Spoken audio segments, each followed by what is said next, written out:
Gemini, good morning. Start the timer. Okay, put this down.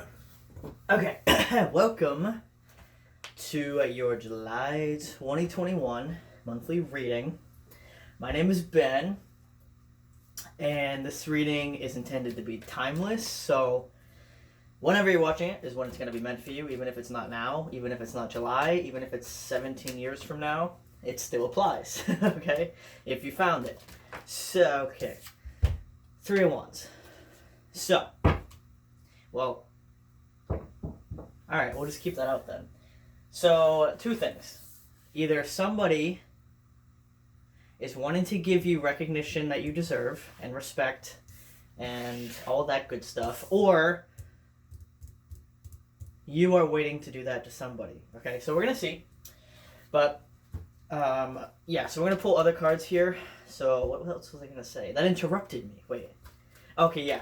So if you want a personal reading, the links will be in the description down below. And I'm also switching up my spread. So usually, if you've been on my channel for a while, we do past, present, future. But I'm not going to do that anymore. At least not for the July readings, because I want to do more like open, like what I do for personal readings, where people usually ask me questions, but then we do an open energy thing, you know? So I'd rather just place no restrictions on the energy and have it be like whatever comes out is what I'm going to read. I don't want to restrict it to past, present, and future. So I like how it's been going so far, and that way I get to use oracle decks too, because usually I don't use oracle decks in general readings. I only do it in personal readings. So that's why I'm switching it up, because I want to use oracle decks in general readings too, like these. So alright, let's finish pulling some cards here. 2 just flew out. 10 of Cups, Knight of Wands. Pull, what, 2 more up top? Yeah, probably like... Oh, look, perfect. Justice, 9 of Swords. Okay, so for the next couple cards, we're going to use a different tarot deck that you've never seen before on my channel. You may have seen it on other channels, but like I said, you guys, if you only watch my general readings and you haven't gotten a personal with me, you've probably only seen me use my main Mythic Tarot and then the Rider-Waite. So, I don't remember the name of this tarot, but it is really cool. The artistry is beautiful. Like, look at that. Look at this card for the lovers. You know what I mean? Like, I hope there's no glare. So, I'll try to move it a little bit. But look how pretty that is, you know? So, let's pull some cards here. But what I'm already seeing for you guys, at least right off the bat here with no clarifiers or anything. Yeah, it looks like somebody, or you, because we're going to see when we pull clarifiers, is trying to make right about this situation. Meaning they want to bring in the recognition that's deserved because they're really overthinking about it and they want to make it right for emotional fulfillment. So we're going to see. So we have Defeat. Yeah, that's accurate. Queen of Wands. And Pleasure. This card just came out in Taurus's reading that I just did, and that was a very intense, deep trauma reading. Okay, it went very deep about like childhood abuse.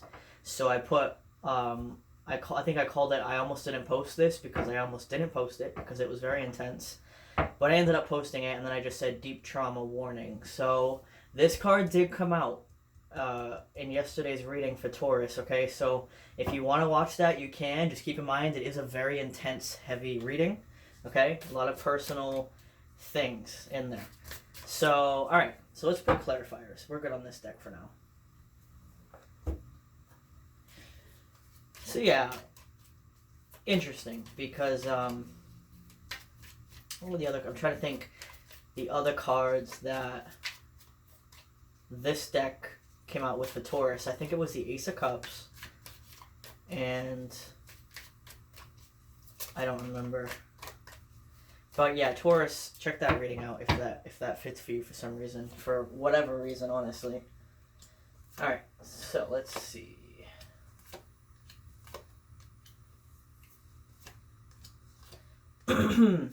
Okay. And when this card came out for Taurus yesterday, it was paired with the Devil and the Ace of Cups. So, see if that matches up. Nope, okay. All right. So, for you guys, yeah, like I was saying, it looks like you can switch it if you want, but I'm going to read it as this person is coming toward you just to keep one storyline so it doesn't get confusing, okay? But switch it if you need to. So it looks like this person is coming your way because the Three of Wands, the one that first came out, has the Hermit and the Wheel of Fortune. So they want to bring you the recognition that you deserve, or the respect, or the apology, whatever it is, where they feel like they owe you some sort of communication. You know, it's because with the Hermit card, they went within and they really thought about things, about how things happened, how they went down, and they realized that they want to do that, and they need to do that. Not only because it's the right thing to do, but for their own mental sanity, because it's really bothering them in the mental space, which we'll get to in a second. But also with the Wheel of Fortune there, they feel like it's the right time to do it, or it's coming up on the right time to do it. Like they're waiting, not that they're waiting necessarily, but they're trying to just, the time where it feels right, the time, you know, when you're just called to do something and that's when you do it, that's when the Wheel of Fortune is in play, okay? So that's really, they're waiting for that feeling more so, is of when to reach out. Because, like I said, they're really overthinking things, okay? Nine of Swords is up at night, overthinking, a lot of anxiety, regret. It's just a very mentally exhausting and taxing energy. But the Star is about healing, okay? But also about a wish fulfillment. So not only do they want to heal with you, but they also see you as a wish fulfillment, all right? And with the Ace of Swords, that's them bringing that clear, honest, brand new communication, okay? So that's really good. Also, okay, this person, when they come in, they're coming in as a Knight of Wands energy. And I know when people see that card, they're like, oh God, no, get that away from me. That's a player, or that's a fuckboy, or that's a I'm not gonna deal with that type of energy. But they're coming in that way, but that's not the energy that they're in, okay? So they're, what the Knight of Wands really means, because that's a stigma that's placed onto that card, what the Knight of Wands means is very fast, passionate movement coming your way, okay? And yes, it can mean that somebody's inconsistent and they're kind of just all over the place coming in and out of people's lives. But what it represents here, especially paired with the Chariot, okay? Not only is the Knight of Wands fast on its own, it's the second fastest knight in the deck, but the Chariot is the fastest card in the deck out of all of them. Okay, second it would be the Eight of Wands. Okay, so it's very fast energy, but they're actually in the King of Cups energy, which is very balanced emotionally and very mature.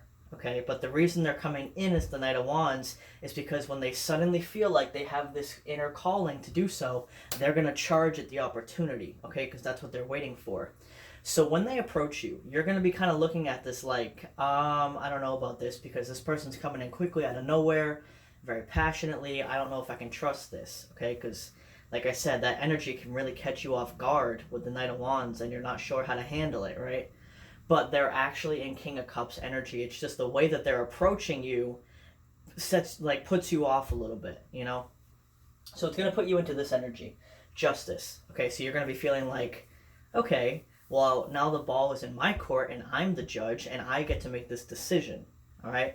So you're going to kind of be like, well, I don't know because of the way that they approached me, but they do seem more mature and in a healthier energy now. So you're going to be trying to figure that out, okay? And you're going to be like, well, they are in more of a King of Wands energy rather than a Knight of Wands. You're trying to rationalize this in your head. And then the Six of Cups. Okay, so this is a soulmate connection. You do have a great connection with them. You have known them for, even if you haven't known them for a while, you guys have known each other deeply, regardless of the amount of time, you know, because you can know people for 10 years and you can meet someone 3 weeks ago, and that person from 3 weeks ago will know you better than that person you knew for 10 years. You know, it just depends on the person. So you do have that very strong connection with them, okay? But you're trying to figure it out in your mind. You're like, is this a good idea? Have they really changed? Are they really offering me something legitimate, or are they just charging in because they're, you know, suddenly feeling the whim to do so? And they are feeling the calling to do so, but they're not doing it on a whim. You know what I mean? Like, your mind is going to feel like that, but they're not, it's not on a whim. It's on the, like they were waiting for that opportunity to do so.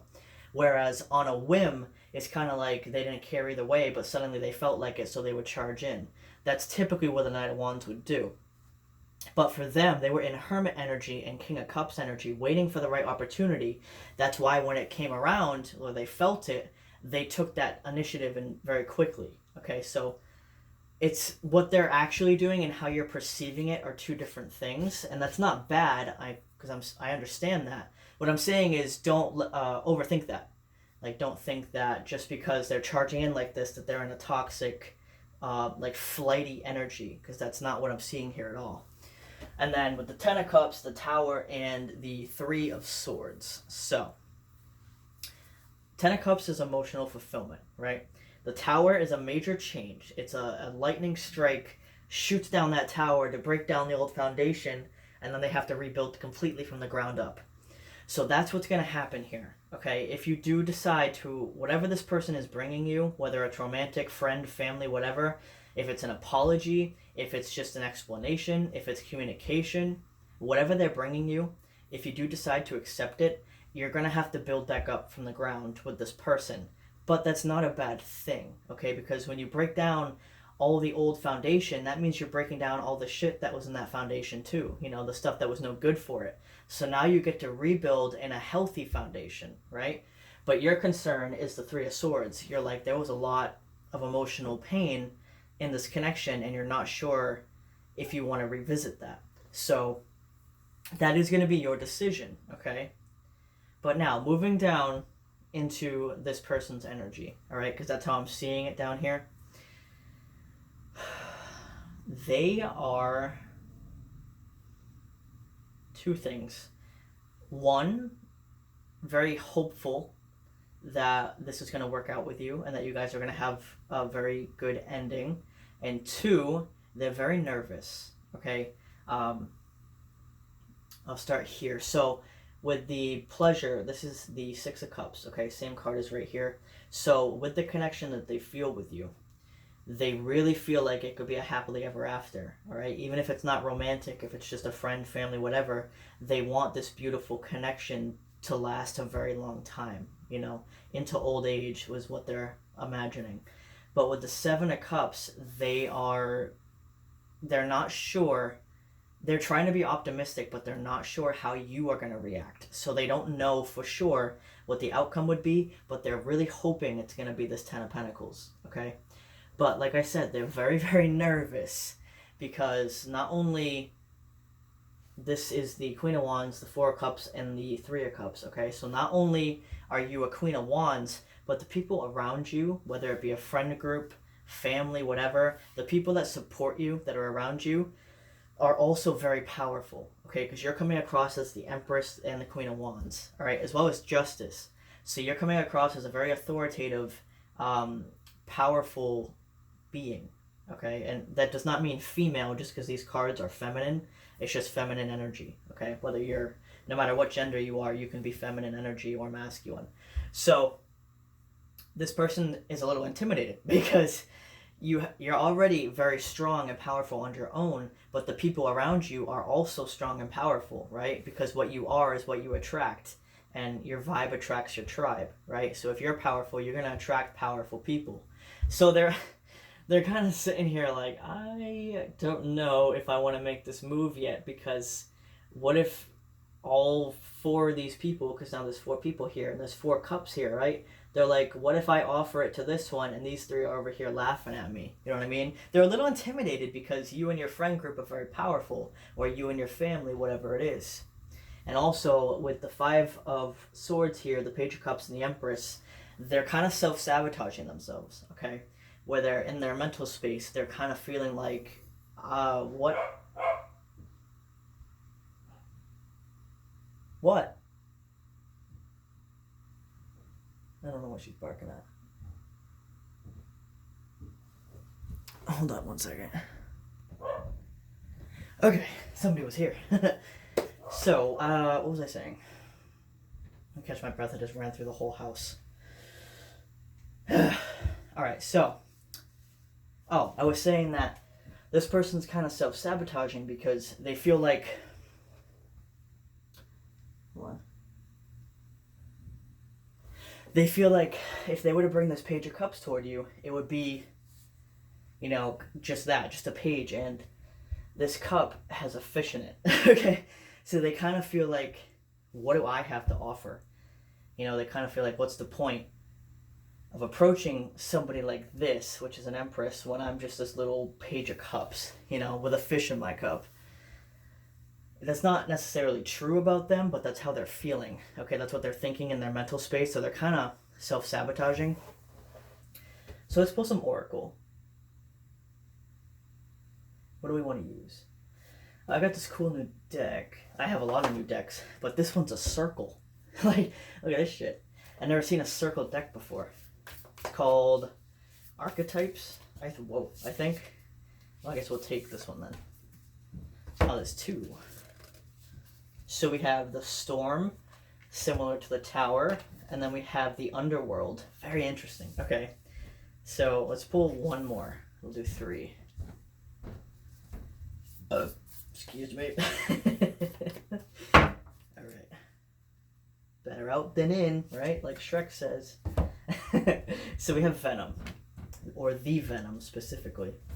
So, it's also a picture of the moon in the middle. I think it's the moon.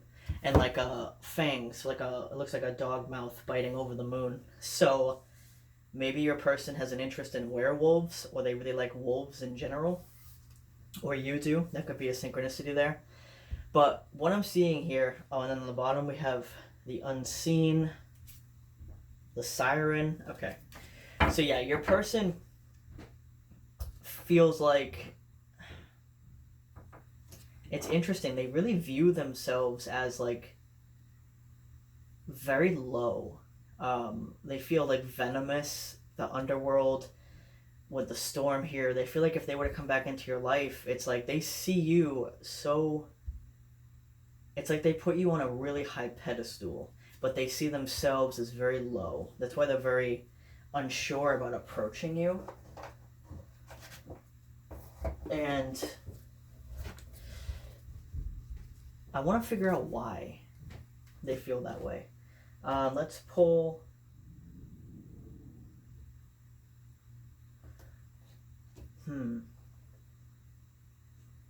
Okay, let's pull some cards here. Why do they feel like that? Water Guardian, connect with your emotions. Okay, so they have emotional blockages. Okay, they have emotional trauma. So most likely, but not necessarily, because everyone's different, but most likely here, they had something happen to them where maybe they were in an abusive relationship, or they were maybe in a childhood. Again, there was a connection here to the Taurus reading, which was about trauma in childhood. So it's possible that this person could be, when I referenced that reading, part of that reading I talked about how masculine energy is blocked emotionally. So this could be a masculine that you're dealing with, okay? And they're very uncomfortable with their emotions. And on top of that, they view themselves as very low. Their self-worth is very, very low, okay? So it's most likely trauma from this person's either childhood or past relationships that are causing this, okay? So, let's see. So this is a shaman deck. Let's just pull a couple of these. Like I said, I have a lot of new decks that you guys have never seen before, so I like to use them now in general readings too, instead of just personal. And if you do get a personal reading with me, it will be like this. But I'll also be answering, like, doing spreads for your questions if you have any. Alright, so, let's see. Feeling the bottom. Rooster. Oh, I've been seeing a lot of roosters lately. I mean, I do live in a farm town. Well, I live on the edge of a farm town, like on the line between a farm town and a city, so I see a lot of roosters. So, what was it? A thought came to me the other day when I saw one too. I'll think of it. But it says enthusiasm, positivity, humor, potency, sexuality, talkativeness, egotism, exhibitionism, and vanity.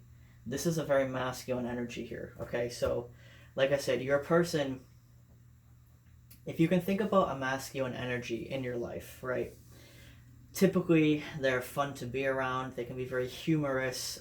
Sometimes they can have a bit of an ego, right? Because that masculine energy is represented by the 3D, which is ego, and feminine energy is represented by the 5D, which is soul.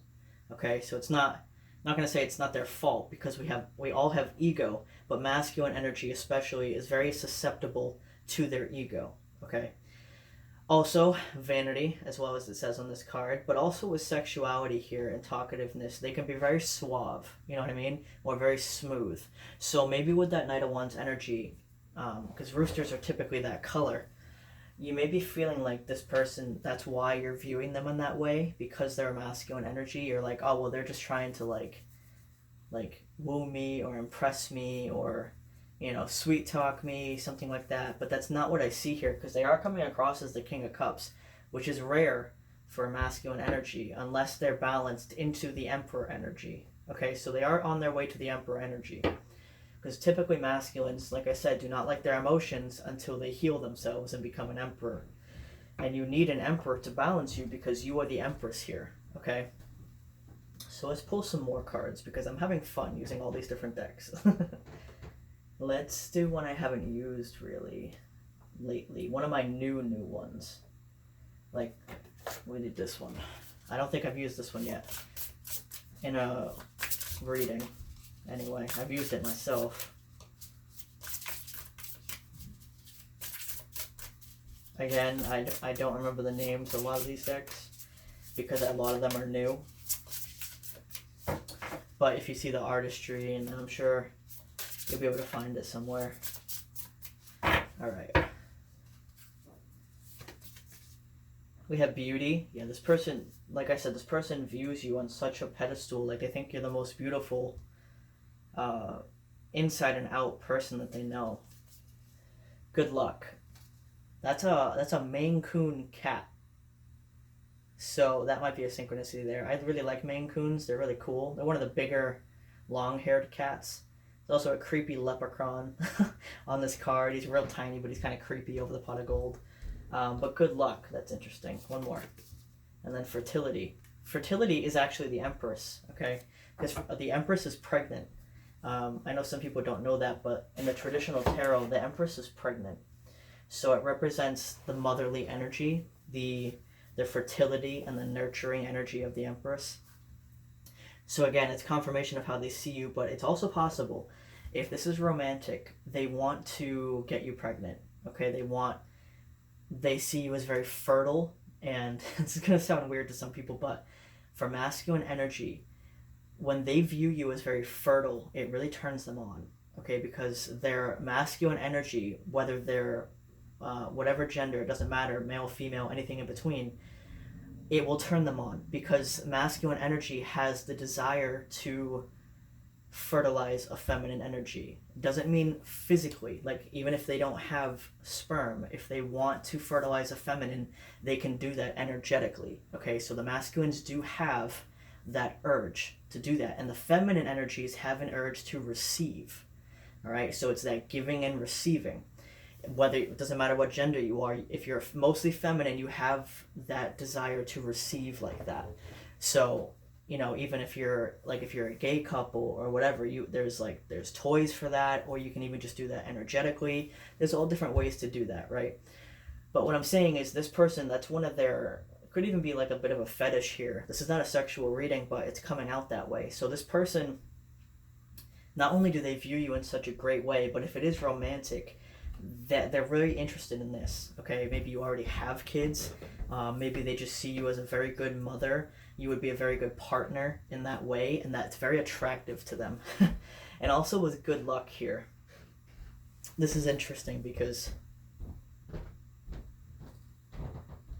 okay, this cat specifically has bright green eyes. It's possible your person has green eyes, or you have green eyes, or maybe your pet does, but it's very human looking eyes here. So green eyes could be important, but with good luck, it's almost like this person feels like they need all the luck in the world to be able to be with you. You know what I mean? Again, it's that self-worth and that self-value issue, that self-sabotage that they do to themselves. So let's pull one more deck. This is interesting. Okay, this is a deck that I got very recently. Was it like a week or 2 weeks ago? And I've never seen this deck before. It is an aromatherapy deck. So the cards that I pull are actually aromatherapy scents that you can use for whatever situation I'm reading for. Okay, so this is very interesting. I haven't tried it myself, so if you do try these aromatherapy smells and you try them out, let me know how it works out for you. So we have basil. It says restores body, mind, and spirit. You can use it in a diffuser, as a lotion, as a capsule, or as a, I don't know what the pot means, but there's a pot symbol on here too, so I'm not sure what that means. But basil aromatherapy is one that you can use. Let's pull another. Okay. Celery seed. Okay, so detoxifies and releases. Again, all the same ways we just mentioned for that one. Interesting. Notice how it's day and night here. So what I'm seeing is the Empress is represented by the light. Okay, so the Empress here would most likely be you in this situation for the storyline I'm reading for. Maybe use this one to help your energy, okay? Because it does say restore body, mind, spirit, which is great. And this one, the celery seed, says detoxifies and releases. So this one would be good for your person, okay? Or if you're on the opposite side of the energy in this reading, where you're the more masculine or the one that's trying to approach somebody, focus more on the celery seed, okay? Because it's going to detoxify and release the self-sabotaging that you're doing to yourself, the insecurity issues, the self-worth issues, okay? But either way, whatever energy you are, you can definitely use both of these, and I encourage that, and they'll both benefit you regardless. So basil aromatherapy and celery seed aromatherapy are the two that came out for you, okay? And all right, we'll do one more deck. Why not? We got time, right? And I'm having fun with this. Okay, yes. All right, guys, this is very out of the box. Okay, I guarantee you've never seen another reader do this before. But for me, it works. Okay, so this is a Dungeons and Dragons creature deck. And the way it works is all of these different creatures, a lot of them are based off of mythology or spiritual beings. A lot of the creatures in Dungeons and Dragons are real mythology. Okay, so what I do with this deck is I use this as an oracle deck. And whatever creature I pull, because I know most of them, I'm going to tell you what that energy means, okay? What that creature represents. So I fucking love this, but I know some people are going to think this is weird. But if you think about it, an oracle deck, because tarot is tarot, right? But an oracle deck is simply artwork and messages that people assign to that artwork and those cards, right? That's exactly what this is. That's why playing cards are actually just tarot decks, and oracle decks could be anything. You know, any imagery and text that you make it, any intention you put into it. So let's see what we get. And if you're interested in these creatures, definitely check them out. Like, I love cryptids and creatures and stuff. They're really cool, and it's just a fascination of mine. So let's see what you guys get, okay? I just realized I was looking at them when I shuffled them, so we're going to do it this way. And this will be the last deck that I pull here. I'm going to do that. And... ow. Okay. Ooh, a needle blight. Okay. Alright, so I'm going to explain what they are. So, the first one... oh, we have a Knoll Packlord. Wow, okay, so notice before how I said there's a werewolf reference? This is a Knoll Packlord. I'm not sure if you can see it. So what this is it's similar to a werewolf, where... hold on. It's similar to... sorry, the timer went off. To a werewolf, okay? But it's more like a hyena-based creature. But a Knoll Packlord is the leader of the Knoll Pack. So this person, even though they view themselves in a lower vibrational way, they do still see themselves as that authoritative emperor being, you know, which is really cool. And then we have Needle Blight. So a Needle Blight is a creature that is a poison creature, and he shoots out needles, okay, poison needles. So this can be representing, again, this person, how they view themselves, but also, because it's with venom here. Remember, venom and poison are very similar. But venom has to get into your bloodstream to affect you, and poison has to get into your digestive tract. So it's a little different. So this person could be having, maybe they have digestive issues, but what it also means is this person genuinely feels like if they were to come into your life, they still view themselves as toxic. So it's possible they're still working on themselves in that way, where they feel like they need to really heal themselves before they approach you, which is good, okay? Because you are the Empress here. You do need someone to be an emperor, healed emperor energy to approach you, okay? So that's what I have for you guys. I hope you enjoyed and have a great day.